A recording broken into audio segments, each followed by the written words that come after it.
Welcome everybody to a Striatech hosted journal club. My name is Thomas Münch and I'm one of the founders of Striatech, and I welcome you to another of our journal clubs where scientists present their data and their projects which highlight the use and the application of our products. Striatech is a dynamic biotech company from Tübingen in Germany. We specialize in neuroscience testing tools, in particular for vision research. The Striatech founders are all experienced neuroscientists in the field of vision research. Today, we welcome Matteo Rizzi as our speaker. His talk is entitled "The Impact of Lateral Inhibition on Healthy Vision and Retinal Degeneration." Matteo has spent a lot of his research life at the University College in London. During his Ph.D., he worked there at the Wolfson Institute for Biomedical Research, where he applied optogenetic methods to study hippocampal circuits. For his postdoc, he changed to the Moorfields Eye Hospital and Institute of Ophthalmology, where he worked on gene-specific and gene-agnostic treatments of retinal degeneration. He also went to Japan, where he worked at the Riken Institute to develop vectors for modulating brain function. In 2021, he was awarded a career development fellowship to set up his lab back at UCL at the Moorfields Eye Hospital and has since been given a lecturer position there. He also holds an appointment at the Timone Neuroscience Institute in Marseille to enable late-stage preclinical development in non-human primate models. Today, we will hear about his exciting work on the role of lateral inhibition, both during normal healthy vision and in retinal degeneration. Before you start, Matteo, let me remind the audience that you will be able to ask questions throughout the event and also give a thumbs up to other questions. We will get to those questions at the end of Matteo's presentation. When you ask a question, the cursor by default will be in the name field. Giving your name is optional, but you have to click into the question field before you start typing your question. The Q&A panel on the right-hand side, it will stay available for a couple of days after the live event. So if you are currently not watching live, but a recording of the event, and if Q&A is still available, please make sure to enter your question and your name so that we can get back to you with the answer. We are indeed very much looking forward to your questions. With that, Matteo, I'll ask you to go ahead with your presentation. Don't forget to unmute your microphone and share your slides with us so that we can see you and hear you.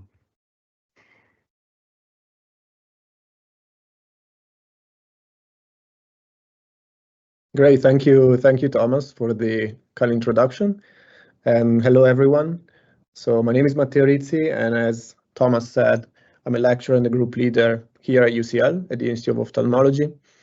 And today I'm going to talk about work that my lab has been doing, well, actually work that I started as a postdoc and then is continuing now in my lab. And the work is happening in the two buildings you see in the picture in this first slide. So one is Moorfields Eye Hospital, the other is the Institute of Ophthalmology.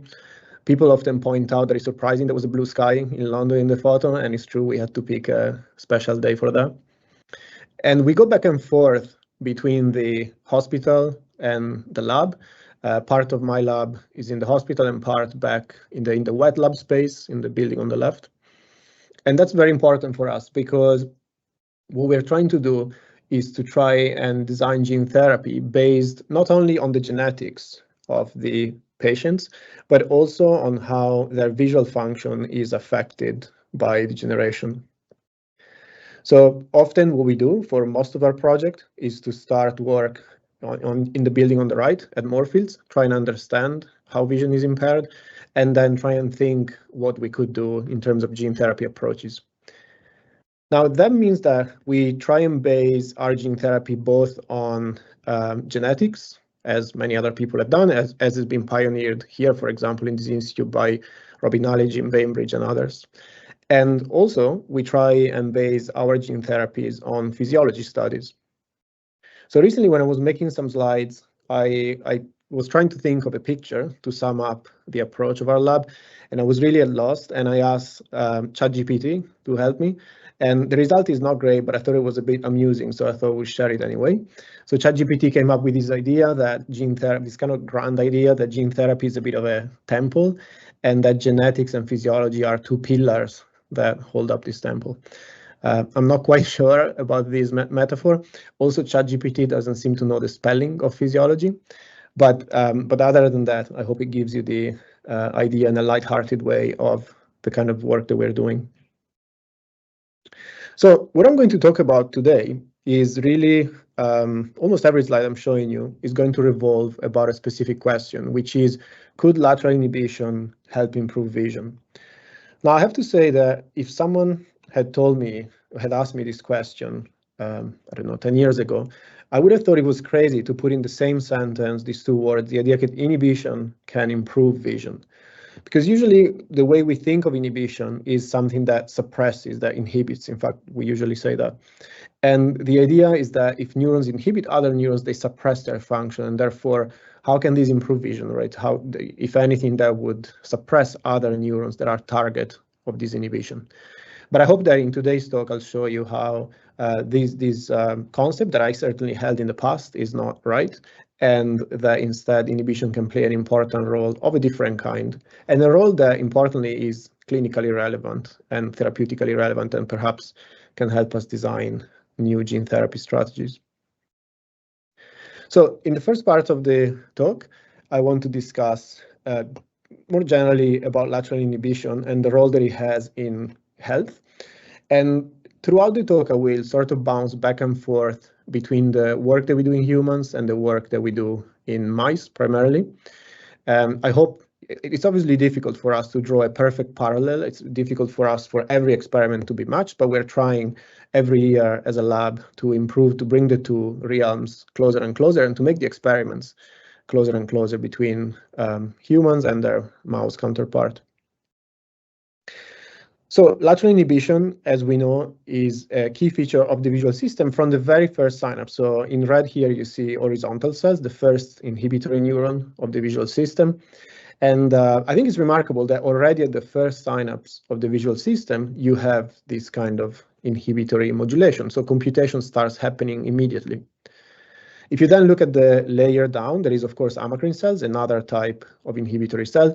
And we could then spend the next hour going through the many interneurons that we now know have been classified at various stages of the visual system, which are very important to shape the way we see the world. Now, there are some studies that I'm a big fan of since Gary Rubin introduced me to them. And these are studies particularly by Jerry Westheimer many decades ago. They're very simple classic studies, but I think they really helped us understand this. So Westheimer tried to study these kind of lateral circuits, these kind of lateral inputs that physiologists had discovered in the retina, but at the level of behavior. So to try and understand whether there is a correlate in vision, in our visual perception, that is based on these lateral interaction. And we were lucky actually recently to be invited by Professor Iwata to contribute a chapter to this book where you can find where we describe why we think it's great that we have a correlate between the receptive fields from physiology and the perceptive field from psychophysics. And this allows us really to make a link between visual function and at the level of single cells, which cells are involved and how we can target them perhaps for therapy. So I put here the horizontal cell, which, like I said, is the first inhibitory interneuron of the visual system. And on the left, you see some pictures reconstructed from papers from the past. This is from Web Vision. And you can see on the right instead a picture that we acquired in the lab, which I think shows you the beautiful structure of an horizontal cell. So you have this, it's almost like an iconic textbook neuron. So you have the cell body with the dendrites, you have these long axons that is thrown like a fishing line very far away. And then you have these bushy axonal terminal, where the target cells are contacted. And Now, the beauty of the studies of receptive fields over many decades, since the work of Kuffler, is that we can try and relate that to the responses of the retina. We can try and relate cell types and their roles to the responses of the retina. I put here some schematics that I just downloaded from Google Images, and you see on the left there is a very simplified schematic of horizontal cells and what they do, and on the right you see some classic examples of the center surround organization.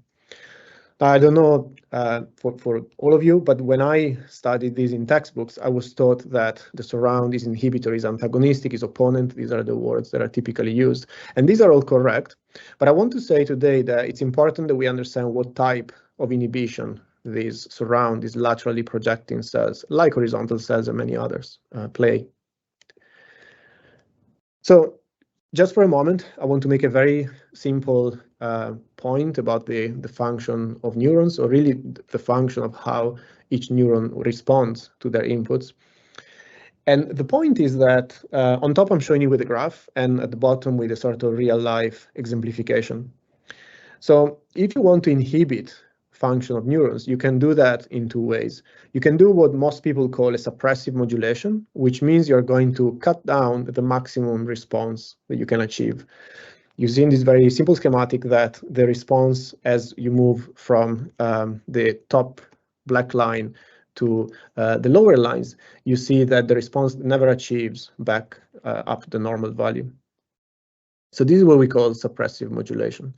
And if you want a real life example of this, it would be that if you're looking at a lamppost at night and then you turn up these, you increase this modulation, and you increase this inhibition, you will actually suppress the image even more. So this suppressive inhibition will make your vision lower, will reduce what you see in front of you. Now I want to turn instead our attention to another type of inhibition, and that's what we usually call adaptive inhibition. Some people call it input gain inhibition. And in this case, it's a special type of inhibition, which is very reminiscent of adaptation, the intracellular adaptation that we know many cells, including photoreceptors, have. And in this case, what happens is that the function is stretched along the x-axis. So if you go from the black curve to the lighter blues, you see that this function still is able to achieve the peak value, but is now stretched and takes a longer space over the x-axis to achieve that. So again, if we go back to a real-life example of the same lamppost that you're looking at night, what this means is that as the input increases in the surround, for example, because it's daylight, and you have a bright sky instead of a dark sky, what will happen is that the stimulus that you're receiving from the lamppost will be modulating, will appear less bright, will be, I would say, it would be appropriate for what the context of that situation is. Many of you probably have experienced these in real life, and so this is the simple reason why, if we look at a lamppost at night, it looks very bright and blinding perhaps, but if we look at the same lamppost, if someone forgot it on during the day, instead we are able to look at it because the surround has changed. Now this is the theory, if you want a very simple theory, very simple point. But what we did actually this was when I was a postdoc, was to try and understand which of the two our lateral inhibition is like in the visual system.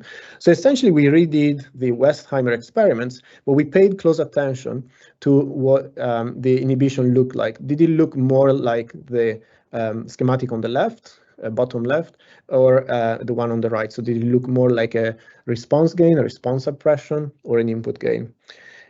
And we found that the model of an input gain fits much better what the lateral inhibition seems to appear. So again, repeating the classic Westheimer experiments, we found that the inhibition that was very much discussed in his papers and many others following is of the input gain kind.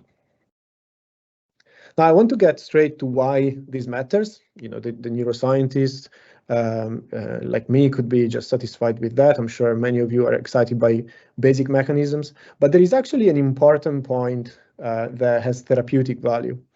Because if we are talking about response suppression, and again, I'm putting here the schematic with the red outline, modulating that inhibition, engaging that inhibition, will mean suppressing your vision even more. So if we're thinking, for example, of patients, you would be mad to engage these and do anything to their vision because the patients already have a problem. Why, already their function is reduced, their visual function is reduced. Why would we reduce even further? It's crazy. But if instead this lateral inhibition, as I've just shown you, is of the input gain kind, what it means is that it does an important job to appropriately modulate our responses to light in different environments. And then there is a big advantage in engaging it, and there is a big reason why we would want to engage it for therapeutic purposes. So I'm putting here on the right a schematic, which is essentially just looking at one of these pairs of arrows, one red and one blue arrow. And I'm doing this because in the next few slides, I will show you the schematic in a few instances. So if, again, if a function acts as an input gain, you will see that it will increase, it will improve vision. If instead it was of the response suppression kind, by engaging it, we would reduce it. So as I've shown you at the beginning, we are in an institute that is next to Moorfields Eye Hospital. And so what we started doing several years ago together, especially with Professor Michel Michelides, is to study in different patients with different kind of retinal dystrophies, how this inhibition works. And the beauty of being able to work with Moorfields clinicians is that there are patients with a range of different conditions, and not only we can try and help their conditions and develop therapies for their condition, but to use a word that I've heard many clinicians use here, the patients can also be very useful as natural knockouts that we can interact with to try and study how vision works. Because, for example, if you have a patient with achromatopsia, which you see here in the second schematic from the top, it means that the cone function is knocked out and you have just a rod monochromacy, only rods function. If you have something like BCM or blue cone monochromatism, you have the knockout, in this case, the functional knockout is for LNM cones, and you have S cones and rods functioning. We also tested some patients that are much rarer, and it was quite complicated to organize. And these are patients with a specific form of night blindness that is non-degenerative. And so what that means is that they don't have rod function, but this often leads to a degeneration, whereas in these patients, it didn't. So the rods are still there. And finally, another set of patients among those that we tested is Bornholm eye disease. So in this case, only one of two options between L and M cones is non-functioning, and so that gives us yet again another scenario. So to cut the long story short, there is a lot of different patients which can be very informative for us. Studying their vision can be very informative to understand perhaps which circuit, which cell types are important for certain aspects of vision.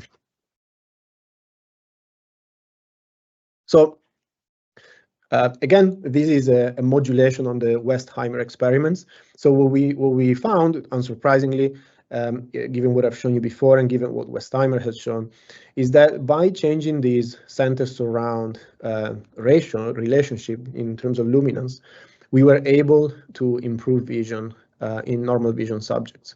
So if you go back to the schematic that I show here on the left, for normal vision subjects, engaging this lateral inhibition definitely improves vision.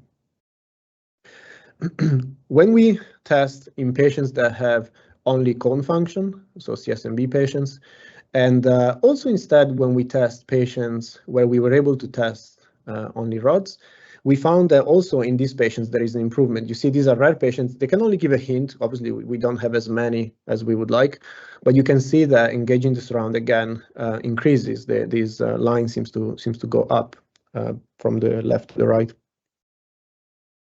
However, instead, when we tested patients that lack LM cone function or lack cone function of all three classes, we found pretty much flat lines. So we found that the Westheimer experiment didn't really work with patients that have BCM and achromatopsia. You see, these flat lines are more like the dotted line in the schematic. So we're sort of failing to engage this lateral feedback.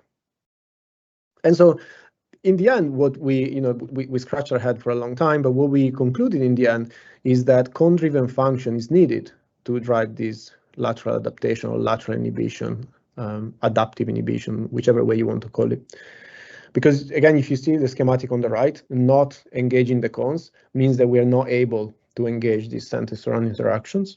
Whereas instead, when we were able to engage the cones, we were able to improve both rod and cone mediated vision in the center where the stimulus was presented.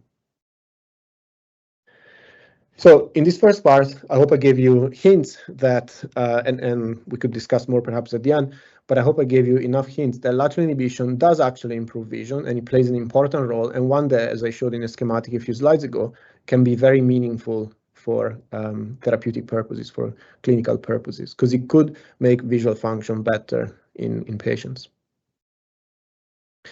Now, another point I want to make before we go to the more gene therapy part is about rod photoreceptors particularly.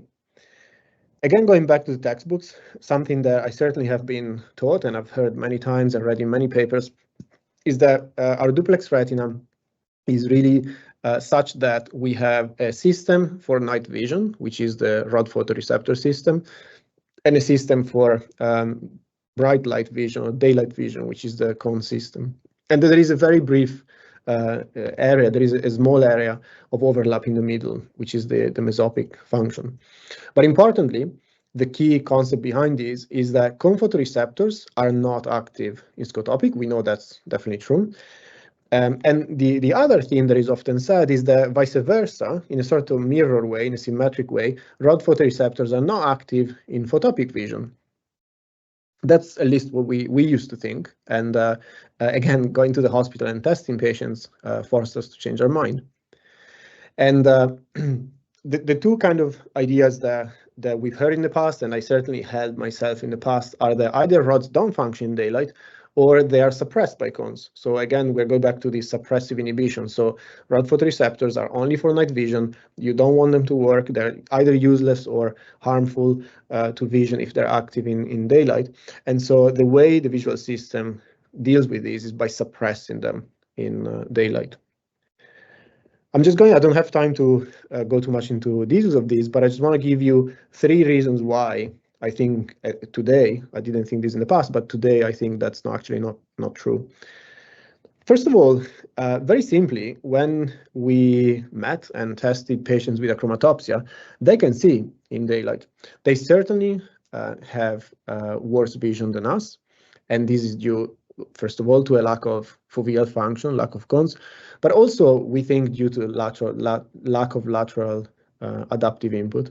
But certainly these patients can see. And I also put here one of my favorite papers where visual acuity was tested in this subject with achromatopsia. And you can see that even up to very bright light, they had pretty stable visual acuity. A second line of evidence comes actually mainly from the lab of Thomas, who introduced me today. And they had beautiful papers showing that you actually can, on an MEA, you can record, and actually even in the brain, you can record responses from neurons, the responses which are purely rod-driven. And these are models of achromatopsia. And again, this really challenges the idea that rod-mediated vision is not active at height light levels.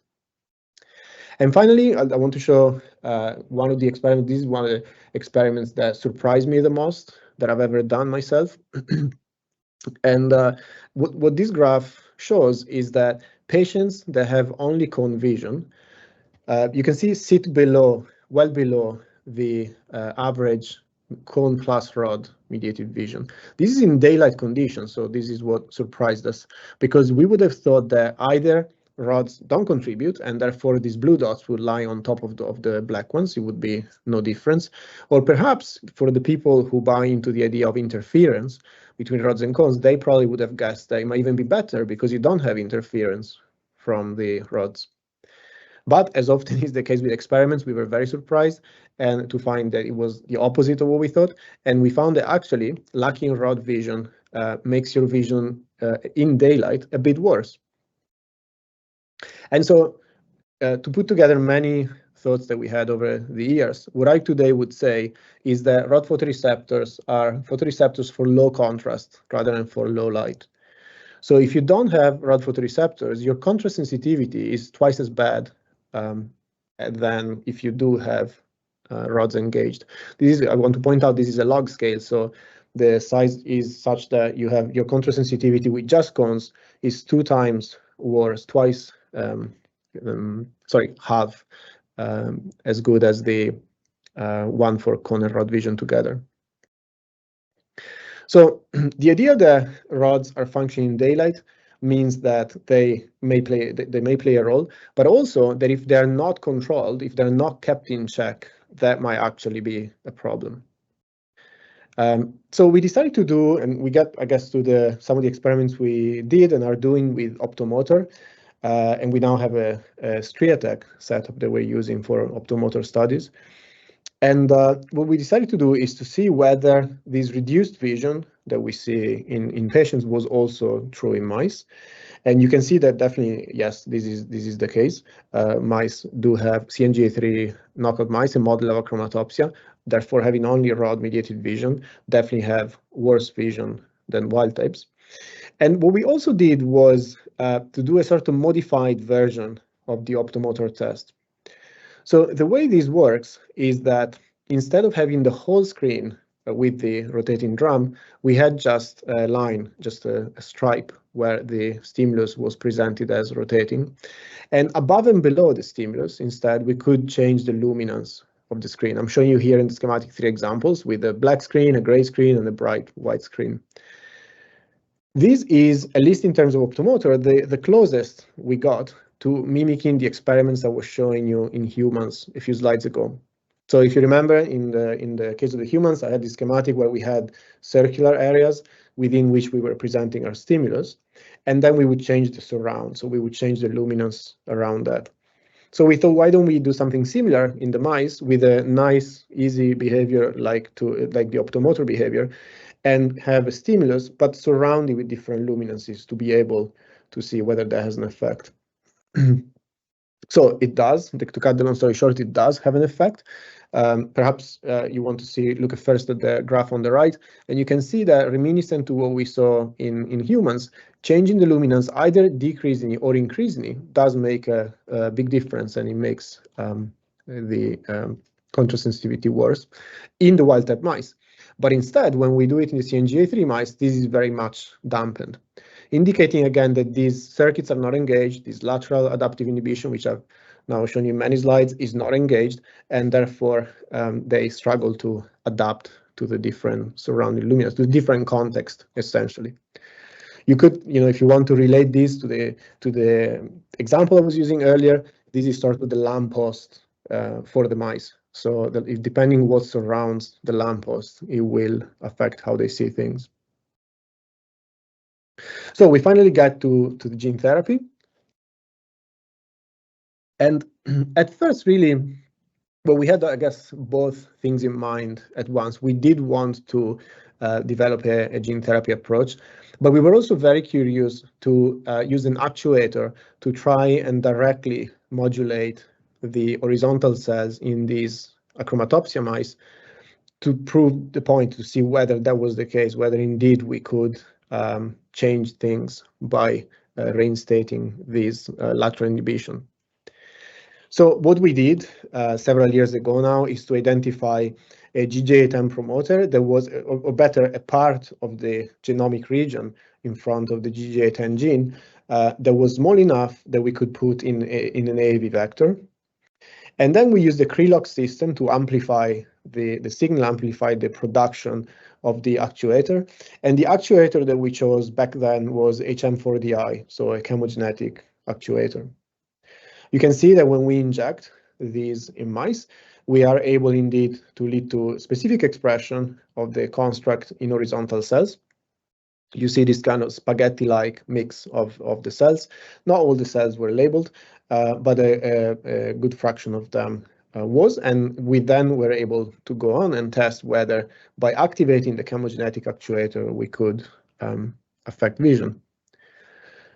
Before we move on, I also wanted to add a light-hearted version of the gene therapy schematics. So these are drawings that Sebastian, the son of our lab manager, Aura, makes. I guess one of the side effects of talking so much about gene therapy is that then you bring work home and kids end up talking about this. So Sebastian now is quite obsessed with drawing our AAV vectors, and let's see if he will grow into being a scientist and a lab member, perhaps.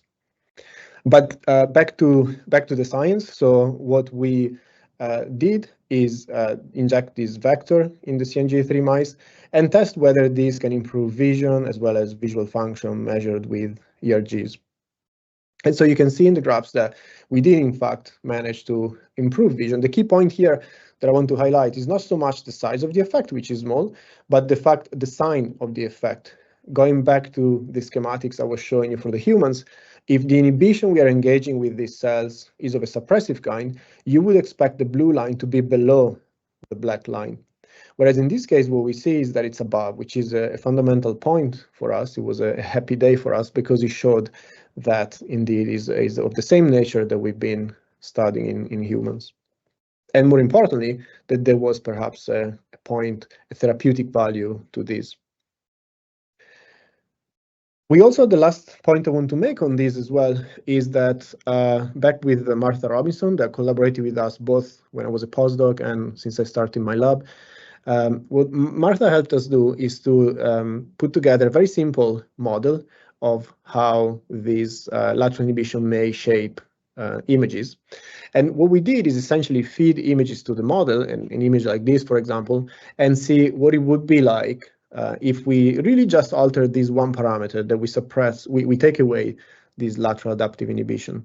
So an image that looks like that ends up looking like that, which is perhaps not surprising because essentially what it says is that if rod photoreceptors are not modulated properly, they easily saturate. They are not stretched anymore. If you could look perhaps at the top graph here, they are not moved rightward on these curves by the lateral inhibition, and therefore as a result they stay more on a sharp vertical trajectory, and so as a result they easily, just a small increase in luminance shoots up to the top of this curve.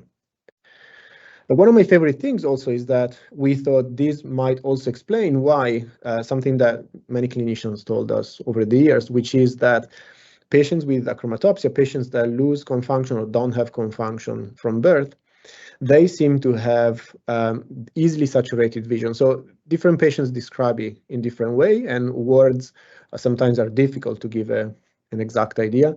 Some people call it photophobia. I think that's a bit of a misnomer because it makes me think of other things like arachnophobia, which completely different flavor, completely different quality.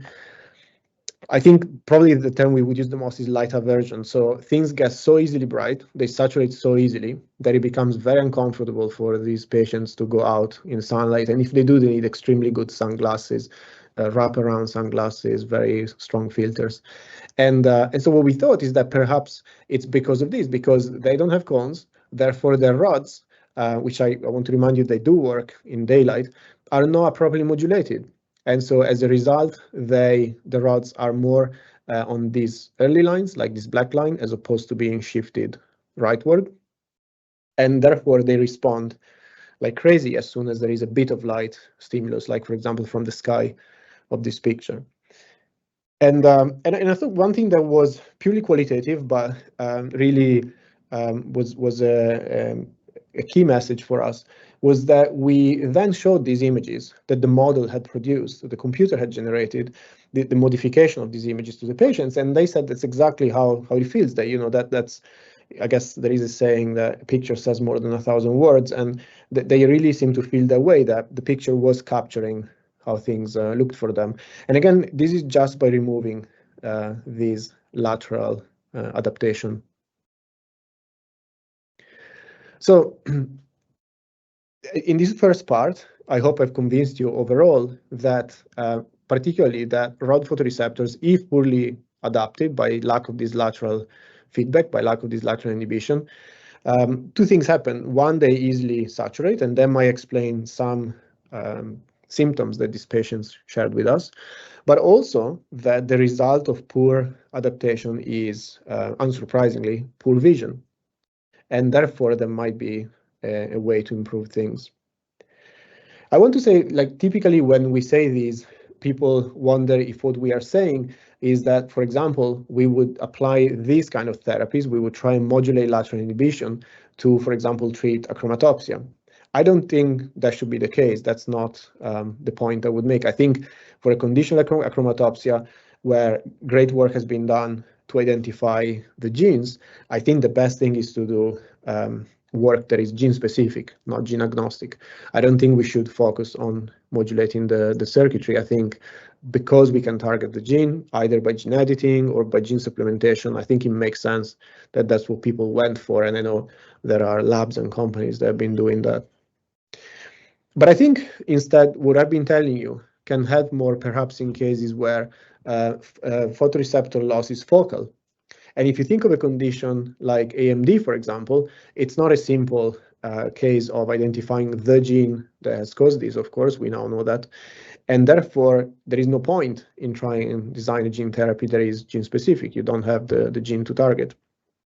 And so in this case, we think instead it would be great if we can have these kind of approaches where perhaps we can think of restoring the activity of horizontal cells and see what that does then to remaining vision. And so this is what I want to talk about in the last few slides of my talk. So if we go back, jumping back again to the patients for a moment and showing you again the schematic, showing you the two options where things can get better or can get worse depending on different types of inhibitions. We designed an experiment that was to look at what a scotoma in a focal region of the retina, the central part of the retina, which is the one affected by macular degeneration, what does that do to the surrounding area, which I'm showing shaded here. So I've shown you this graph before. If you do increase the luminance, if you do engage this surround input, this lateral feedback, you have a big increase in the contrast sensitivity. So you do make things better. I've been telling you this maybe even too many times during the slides. But what we found is that if you leave a scotoma in the center of the field of view, then instead this is completely or almost completely abolished. So there is quite a big gap, as you can see here, from a condition where there is no artificial scotoma, which literally means just a black area in a black part of the screen in the area where the patient has to fixate. But if you do have it instead, you have a drastic reduction. This line again is almost flat. And so what that shows you is that an artificial scotoma in an eye that is otherwise healthy has a powerful negative influence in preventing this improvement due to lateral inhibition. Essentially, we are depriving function in the region, and that has an effect on the surrounding area. We also decided to test these in patients that have a form of macular degeneration. In this case, was Stargardt disease. But we're now repeating the test in patients that have age-related macular degeneration. And we found a very similar result, which is that these patients fail to engage when we increase the luminance because they have a scotoma, a real scotoma in this case, unfortunately. We fail to increase the function, the contrast sensitivity in these patients. So I want to point out that for us, it was very important to achieve this not just with macular degeneration, but also with normal vision. Because of course, with macular degeneration, you could argue that perhaps many things are going wrong, that perhaps the region around the scotoma is not particularly healthy, and that's why you fail to have a good contrast sensitivity. But it was important for us instead to find that in eyes that were from control subjects with perfectly normal vision, it was instead the same, that the artificial scotoma causes that, because he really told us that it's about lateral interactions rather than just the disease itself. So to sum up the studies that we did, and we also did some visual acuity studies, we are looking at what we heard several clinicians at Moorfields call a functional scotoma. So typically your vision outside of the degenerate area when you have macular degeneration is still pretty good. It's not your best vision, but it's still pretty good. But unfortunately, because of lack of this feedback, your vision is quite a bit worse. And we quantified directly in subjects how much worse it is. And it turns out that it's quite a sizable effect. So it's about 5 lines on a standard logMAR doctor's eye chart. So if you want to summarize this in one sentence, what it means is that when you have macular degeneration, the vision that is remaining is unfortunately worse. That the vision that is remaining in the spared parts of the eye is 5 lines worse than it would be if instead there was proper engagement of these lateral circuits. And so we saw the opportunity there, we saw the possibility that that would be a sizable gap that we could try and treat, or at least partially close. And so we get to the use and the experiments they were doing for applying this gene therapy to these scenarios, which kind of puts together all the different strands of the topic I've been discussing with you today. So the idea is that by not having input to horizontal cells in this region, they cannot modulate the surrounding cells. You can see here these highlighted in cyan. And so this area has vision, as I've shown you with the cut photo, that is much worse than it would be otherwise. So what we thought is, what if we use our vector that I've shown you earlier, the gene therapy vector? What if we put that in those horizontal cells? Can we restore the vision in the photoreceptor? Can we improve it and close that gap and make vision better in patients? So perhaps if someone has vision that is worse because of retinal dystrophy, what we might do by reactivating these circuits is to improve their vision and bring them back up closer to that of normal vision subjects. Now, one problem is the last point I want to share with you today. One problem is that, as you know, mice don't have a fovea, they don't even have a macula. And so it was difficult for us to have an obvious way to test this. How do we go about and test whether this is true? In an animal like a primate, and certainly in human, we would be able to do these tests, but how do we do that in our standard lab mouse? And that's actually where conversations with people were very useful, because what we found and metabolized is the fact that although we think that high acuity really depends on photoreceptor density, typically we think the fovea has high acuity because it has a lot of packing of photoreceptors. In reality, the key thing to preserve these high acuity vision is ganglion cells. And in fact, there was this classic paper in the 70s that showed that if you want to guess, looking at different parts of the eye, if you want to guess the acuity that that part of the eye will have, you should look at the density of the ganglion cells, not of the cones. And if you think about it, it makes sense. I mean, I didn't know this until this paper, but it makes sense, but after all, because the ganglion cells are the funnel that take the information from the retina and pass it to the brain. And so if you don't have the density, if you don't keep that density high, if you don't have a lot of ganglion cells, you can have as many photoreceptors as you like, but that information will be packed, will be funneled into a few ganglion cells. But this is not the case. And so what we did in collaboration with Francisco, our friend, is to look at the density of ganglion cells in the mouse retina at a finer level than he had done before. And we did find that actually the mouse retina has a hotspot, which you can see here in very dark red, almost black. It has a hotspot with a sort of spike in density of ganglion cells. So although there is no fovea again, there is no macula in the mouse, we think there is a region of high acuity, and this is primarily due to the fact that it has a very high density of ganglion cells compared to the rest of the mouse eye.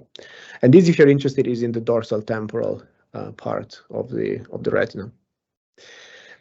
So we thought that perhaps that gave us finally the model that we needed. Of course, not to model every aspect of central vision loss, of course, not to model macular degeneration. I want to be careful about that, but just to model the fact that there is a region with a high density. And so we thought, what if we do a scotoma there? What if we affect vision in that region? Are we going to see some interesting effect?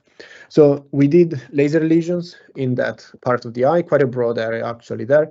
And then we also injected our vector to see whether we could then modulate things with our gene therapy.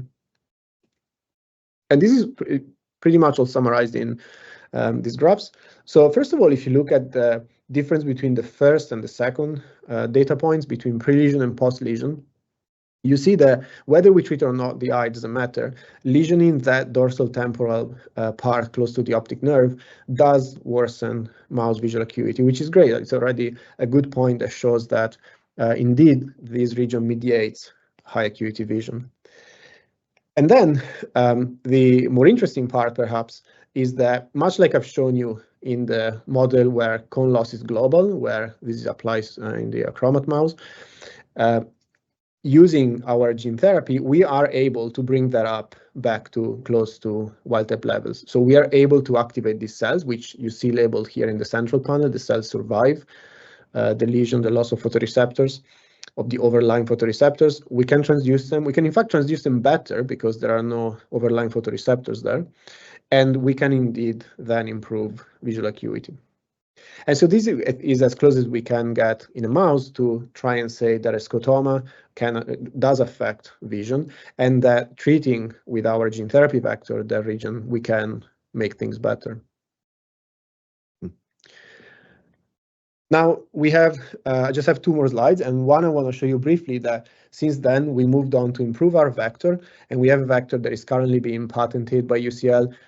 So unfortunately I cannot give too many details, but we have a new promoter and we're using an optogenetic tool rather than chemogenetic, and you can see from this picture that we can now target the vast majority, almost 100% of the horizontal cells, which is great because you would expect the effect is bigger. And in fact, when we then do again optomotor behavior, we find that indeed the improvement between the lesion but untreated, between the untreated eyes and the wild type is smaller. So the blue line, the optogenetic treatment, is closer to the wild type than I've shown you in previous graphs with the chemogenetic approach instead with the GJ10 promoter. And I want to end up being flip-flopping between mouse and human. And I want to go back to human for the last slide, because a question that we often get is, okay, this might be a way to help people that have focal loss of photoreceptors, but are your horizontal cells there in humans? How do you know that something like age-related macular degeneration doesn't also destroy the horizontal cells? And so we were lucky to get tissue from patients that have geographic atrophy, and we were excited to see that the horizontal cells do survive within the geographic atrophy area. So similar to what I've shown you in mouse, the loss of photoreceptors, and this is similar to what people report to say in RD1 mice and many other models, loss of photoreceptor cells doesn't mean that the horizontal cells will also die. So they stay there, they have a small but not significant change in the soma size, they have very similar density, and so that means that we do have our target for gene therapy if we are lucky and this can progress to the clinic. And so in conclusion, I hope that I've convinced you, or at least given you thinking points about the fact that lateral inhibition can also have an adaptive, not just a suppressive effect, that if you lose this effect, there is an impact on vision, and that perhaps this explains some conditions like the light aversion in rod monochromacy, and that also that we can design a gene therapy approach that can at least prove the point, but hopefully can also then be applied and improve vision in conditions where photoreceptor loss is local. And I just want to conclude with this slide, which is, of course, the great people that have been doing this work currently in the lab alumni, as well as collaborators. And of course, we're always very grateful to the funding bodies for supporting this. So thank you for your attention, and I'll let Thomas handle the Q&A session.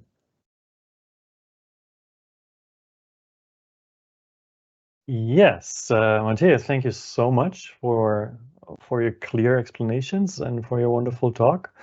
There's already quite a few questions that came in, and I suggest we dive right in. So the first question, you talk a lot about horizontal cells mediating this lateral inhibition. What about all these other laterally oriented interneurons, particularly in the inner retina? Could it at least partly not explained by that, or even lateral inhibition effects in higher brain areas? Yeah. No, absolutely. So I feel like when we talk about these, we say the word horizontal cells so much that we make it sound like we only believe they play a role.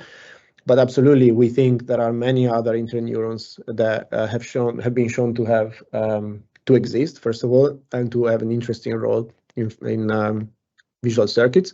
So absolutely, we think that if we could modulate also amacrine cells, specifically some classes of amacrine cells, or perhaps, I think you mentioned the brain as well, I think why not, that could also play a role.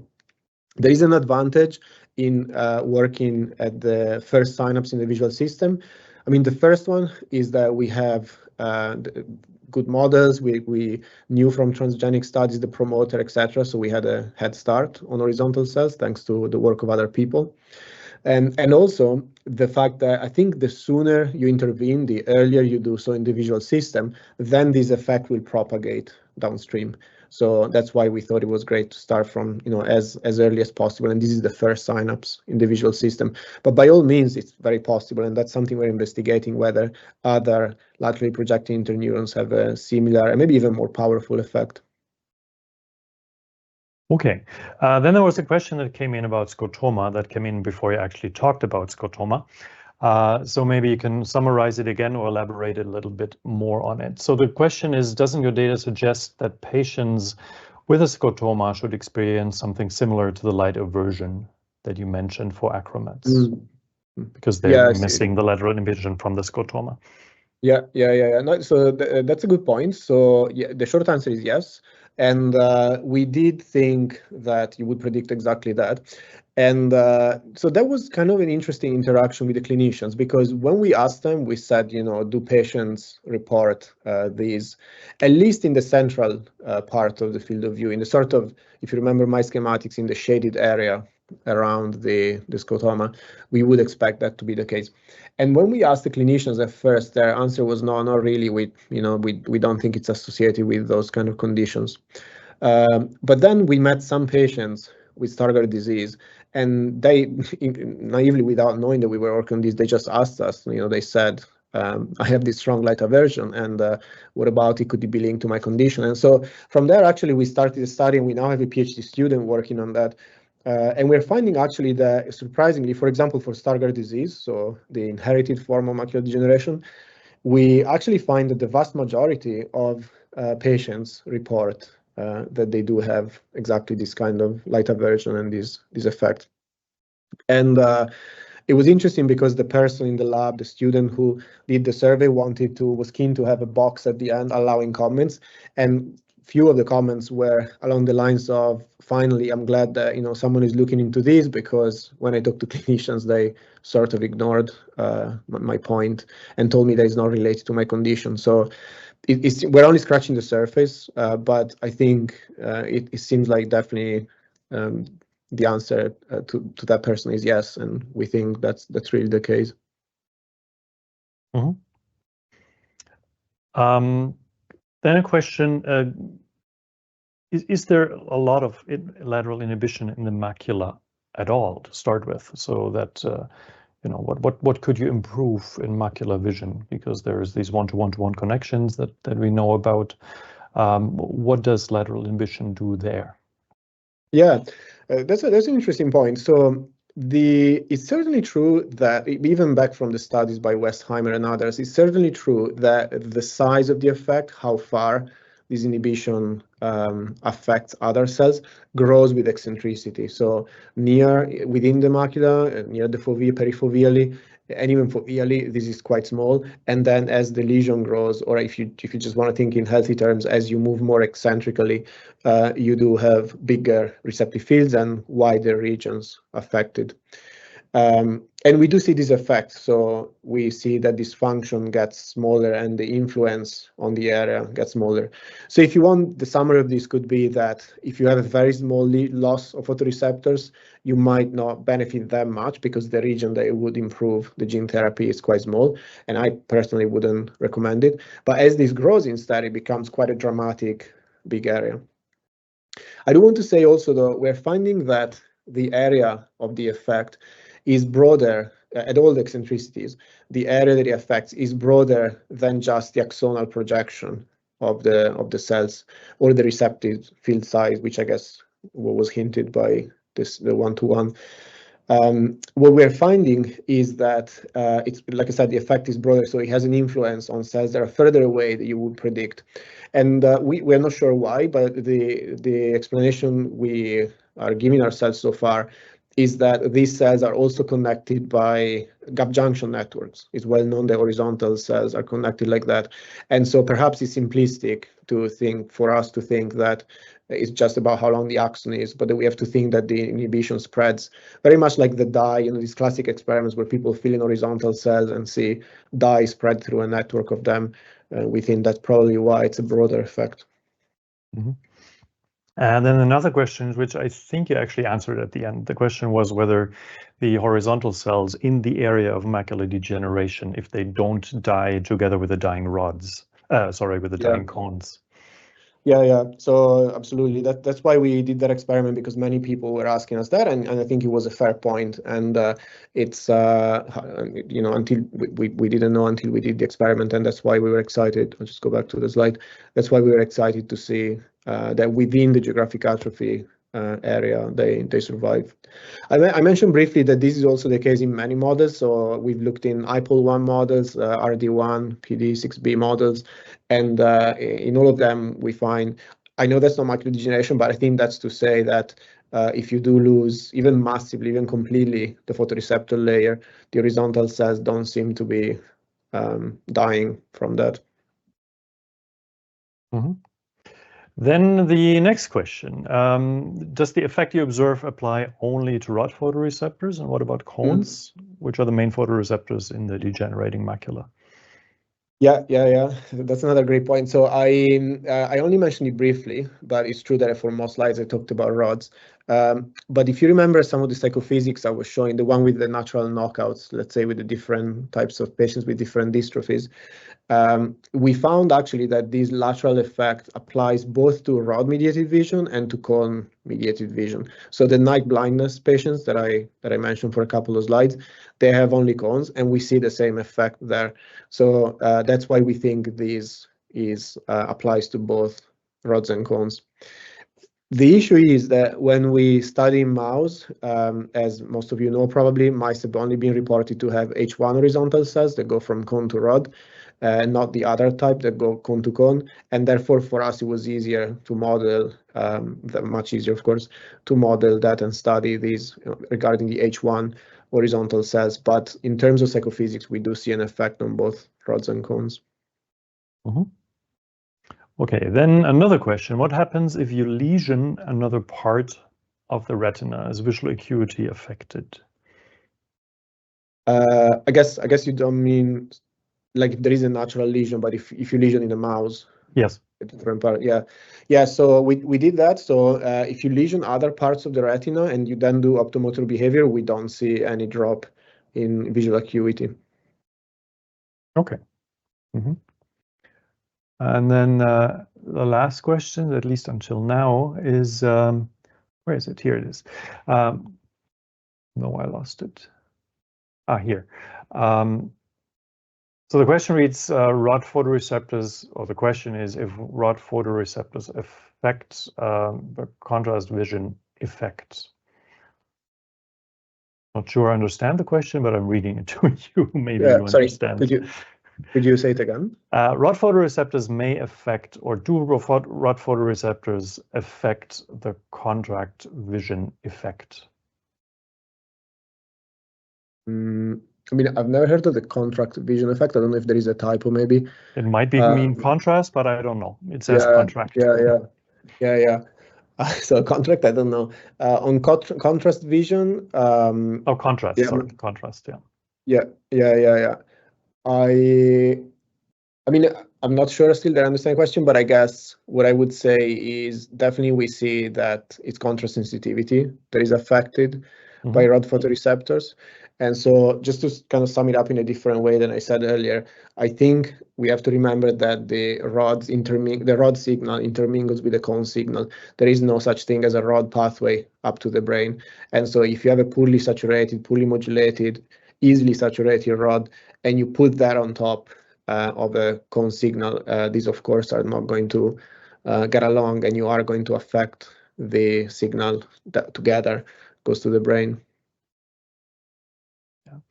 And then another question that I'm personally curious about, you mentioned our own paper where we showed that rod photoreceptors reactivate again under bright light. We explained that back then by sensitization again of the rods internally, but you seem to imply that this is mostly, or at least to a big part, happening through to lateral inhibition. No, I think both things are true. So I do think the rods internally do a lot of cool things, and I think you're right that that's probably the main reason why they're active at bright levels, because they themselves have to be capable of taking light and modulating a response, turning into a response. However, I would say that their response will be poor and small and poorly modulated if they don't have the lateral inhibition on top. So if we're just referring to the presence of a response, I think that's an internal thing of the rod, a bright light. But if we then go to measure how much you can modulate it, how good it is, how much you can mediate fine contrast, then yes, I think the lateral adaptation plays a role. Mm-hmm. And you think that comes from other rods in the surround or actually from the cone system? So our work with patients suggests that the key photoreceptor to drive this is cones, in the sense that if you don't have cones engaged, then you cannot modulate things appropriately, either for rod or cone-mediated vision. So it seems that whatever lateral circuits we are activating is one that is cone-driven. But I don't think, in a way, if I understand your question, we are asking whether in a healthy retina where rods are functioning normally, then they also interact with each other in interesting ways, and that's perfectly possible and not something that we've done so far. But we now have at least for humans, we now have a silent substitution system that allows us to separate all the various photoreceptors, including melanopsin. We don't study them, but it's a complex system. And I think in that case, finally, we'll be able to do experiments like these where we modulate in the center and in the surround. We can do silent substitution and modulate specific classes to answer questions like yours. That sounds exciting. So I don't think there are more questions coming in. So I've read all to you that are here by now, and there's not more coming in at the moment. So I want to take the opportunity to thank you again very much for the very nice presentation and the exciting data that you showed us. I want to thank the audience for your participation and for the interesting questions. And I hope to see all of you again back in the next journal club, which will be in February. And thank you Great, all. thank you. And thank you again. A good Christmas time and a good start of the next year. Bye-bye.